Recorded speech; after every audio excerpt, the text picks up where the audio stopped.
ನೀವು ನೋಡ್ತಾ ಇದ್ದೀರಾ ಜನಸೇವಾ ಕನ್ನಡ ಟಿವಿ. ಇದು ನಿಮ್ಮ ವಾಹಿನಿ. ಇದ್ದದ್ದು ಇದ್ದಾಗೆ.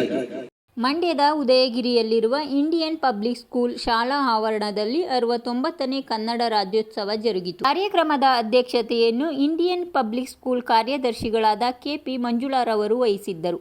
ಕಾರ್ಯಕ್ರಮವನ್ನು ಉಪನ್ಯಾಸಕರಾದ ಎಸ್.ಡಿ. ದೊಡ್ಡಾಚಾರ್ರವರು ಉದ್ಘಾಟಿಸಿದರು. ಕಾರ್ಯಕ್ರಮದಲ್ಲಿ ಮುಖ್ಯ ಅತಿಥಿಗಳಾಗಿ ಕನ್ನಡ ಸಾಹಿತ್ಯ ಪರಿಷತ್ ನಗರಾಧ್ಯಕ್ಷರಾದ ಸುಜಾತ ಕೃಷ್ಣ, ಕಸ್ತೂರಿ ಸಿರಿಗನ್ನಡ ವೇದಿಕೆ ರಾಜ್ಯಾಧ್ಯಕ್ಷರಾದ ಪೋತೇರ್ ಮಹಾದೇವು, ಇಂಡಿಯನ್ ಪಬ್ಲಿಕ್ ಸ್ಕೂಲ್ ಆಡಳಿತಾಧಿಕಾರಿ ಪೂರ್ಣಿಮಾ, ಸಿಇಒ ಆಕಾಶ್, ಮುಖ್ಯೋಪಾಧ್ಯಾಯರು, ಶಾಲಾ ಶಿಕ್ಷಕ ವರ್ಗ, ಸಿಬ್ಬಂದಿಗಳು ಹಾಗೂ ವಿದ್ಯಾರ್ಥಿಗಳು ಹಾಜರಿದ್ದರು. ಏನು ಭರವಸೆಗಳು ಅವುಗಳನ್ನ ಈಡೇರಿಸುವಂತ ನಿಟ್ಟಿನಲ್ಲಿ ಮತ್ತು ಮಕ್ಕಳಿಗೆ ಭಾಷೆಯ ಮಹತ್ವವನ್ನ ನಾನು ಈಗ ಹೇಳಿದಂತ ಹಲವಾರು ಉದಾಹರಣೆಗಳ ರೀತಿಯ ಇನ್ನೂ ಹಲವಾರು ಉದಾಹರಣೆಗಳು ನಿಮಗೂ ಗೊತ್ತಿರಬಹುದು. ಅವುಗಳನ್ನ ಪ್ರಸ್ತಾಪ ಮಾಡುವುದರ ಮುಖಾಂತರ ಭಾಷೆಯ ಬಗ್ಗೆ ಹೆಚ್ಚು ಜ್ಞಾನವನ್ನ ಮಕ್ಕಳಿಗೆ ಬರುವಂತ ಒಂದು ಪ್ರಯತ್ನವನ್ನ ಈ ಶಿಕ್ಷಕ ವರ್ಗದವರು, ಪೋಷಕರು ಎಲ್ಲರೂ ಮಾಡಲಿ ಅಂತ ಆಶಯವನ್ನು ವ್ಯಕ್ತಪಡಿಸ್ತಾ ನನ್ನನ್ನ ಇಲ್ಲಿ ಕರೆದು ಮಾತನಾಡಲಿಕ್ಕೆ ಅವಕಾಶ ಕೊಟ್ಟಂತ ಸಂಸ್ಥೆಯ ಶಿಕ್ಷಕ ಬಂಧುಗಳೇ, ಮಾಧ್ಯಮ ಮಿತ್ರರೇ,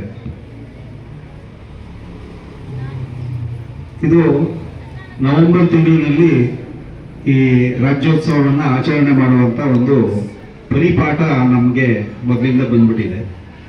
ರಾಜ್ಯೋತ್ಸವ ಆಚರಣೆಯನ್ನು ನವೆಂಬರ್ ತಿಂಗಳಿಗೆ ಸೀಮಿತಗೊಳಿಸಿ ಭಾಷೆಯ ಬಳಕೆಯನ್ನು ನಾವು ವರ್ಷ ಪೂರ್ತಿ ಮಾಡುವಂತ ಪ್ರಯತ್ನವನ್ನ ನಾವೆಲ್ಲರೂ ಇನ್ನು ಮುಂದೆ ಆದರೂ ಮಾಡಬೇಕಾದಂತ ಅನಿವಾರ್ಯ ಪರಿಸ್ಥಿತಿ ಇನ್ನ ಮುಂದಿನ ದಿನಗಳಲ್ಲಿ ನಮಗೆ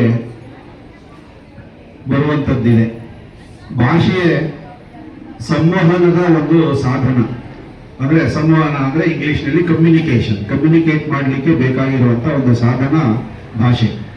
ಯಾರಿಗೆ ಭಾಷೆಯ ಜ್ಞಾನ ಮತ್ತು ಭಾಷೆಯ ಹಿಡಿತ ಇರುತ್ತೆ ಅವರು ಉತ್ತಮ ಸಂವಹನಕಾರರಾಗಿ ಸಂವಹನ ಮಾಡುವಂಥ ಸಂದರ್ಭಗಳು ಬೇಕಾದಷ್ಟು ಬರುತ್ತೆ.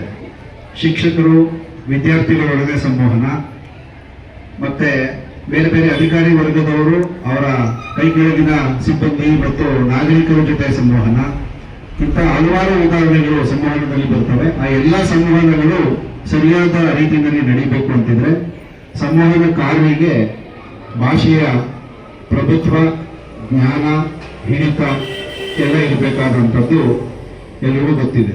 ನಮ್ಮ ದೇಶದಲ್ಲಿ ಅಷ್ಟೇ ಭಾಷೆಯ ಬಗ್ಗೆ ಅಷ್ಟೊಂದು ಒತ್ತನ್ನು ಕೊಡುವಂತ ಒಂದು ಪರಿಪಾಠ ಇಲ್ಲ.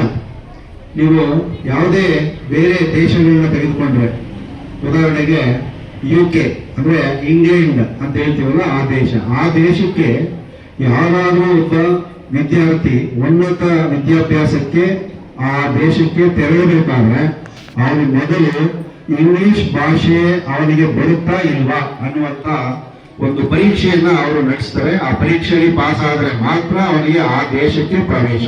ಅಂದ್ರೆ ಆ ದೇಶದಲ್ಲಿ ವಿದ್ಯಾಭ್ಯಾಸವನ್ನ ಕೊಡುವಂತ ಶಿಕ್ಷಣದ ಮಾಧ್ಯಮ ಇಂಗ್ಲಿಷ್.